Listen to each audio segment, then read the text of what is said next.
If I was 6'4" and ran like a gazelle, I'd play for the Jets instead of owning them.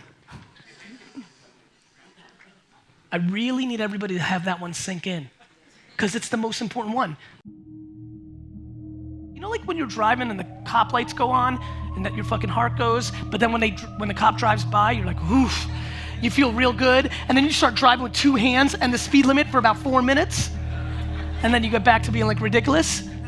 That's how people are living their lives, right? Like grandma gets sick, or mom has a cancer scare, or they get sick or something, and then they start caring about real shit. Nobody's giving a fuck about a Supreme backpack when your health isn't going anywhere. And so I just don't understand why people are living their lives like that. And so fucking gratitude. We've got the whole game misframed. Everybody's confused. People talking about millions as like, I gotta make $1 million as like an entry point. And they don't even understand that 99% of people in America don't make $400,000 a year. Nobody is putting on marathon sneakers. Everybody wants to be a sprinter. Everybody wants it tomorrow. A lot of people taking money and instead of investing it back into their business, buying dumb shit. And that's why I fucking put scrutiny on everybody who's trying to do, you know, courses and pre-rolls, trying to get you to pay $4,000 for this and $10,000 for that and all this. Like, this shit is simple. All the information is free.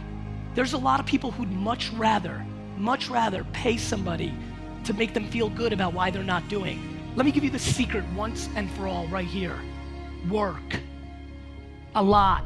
Everybody looks at the people that made it, and none of you looked at how they got there. Talk your truth. Create a framework that you can fucking follow. Talk your reality. Think about your fucking grandparents. They didn't have no internet. They had to work the job and go to sleep. The fact that you can work your 9 to 5 to pay off your debt or pay your rent or take care of what you have to, and then you can take on your phone and fucking work from 7 p.m. to 2 in the morning, that's a fucking blessing. That's a fucking opportunity. And nobody can stop you and nobody decides but us. It's fucking crazy. Do you have the humility to put in the fucking work?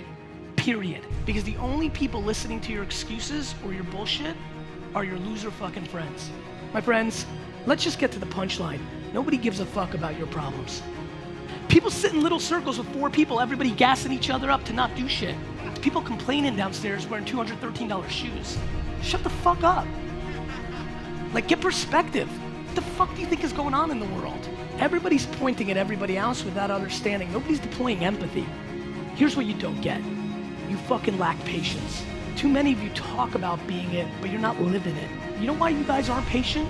Because you want to win already to fucking stick it to your fucking parents.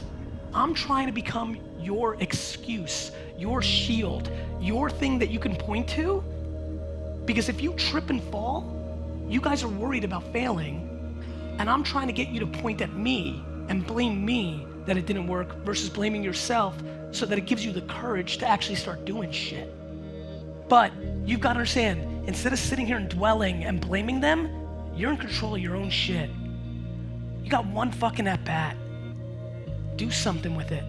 Listen, some of you have been consuming this for a year or two. You watch those videos on Instagram or YouTube, you watch my vlog or this and that. You listen to podcasts, you get hyped. You get hyped and you're like, right, and then you stop listening and you walk out into your real life and you go back to dumb shit. You know how many people sitting here still dwelling about some dumb shit that happened in 2011? It's binary. This whole thing, your fucking life is binary. Let me tell you what you should focus on. You need to do some shit you like. If I could ever convince all of you that your shortcomings and your detriments are your strengths, you would win. You guys want to be selfless and be good and give back? Be selfish first and get your shit to the place where you need to be. The current state of political correctness and how you should parent, how you should live, what age you should get married at, like, that's all bullshit. Like, there's only one story, like yours. I'm not scared of losing because I don't allow any of you to judge me. Guys, you're only scared to lose because you're worried about what other people are gonna say. My losses are my losses.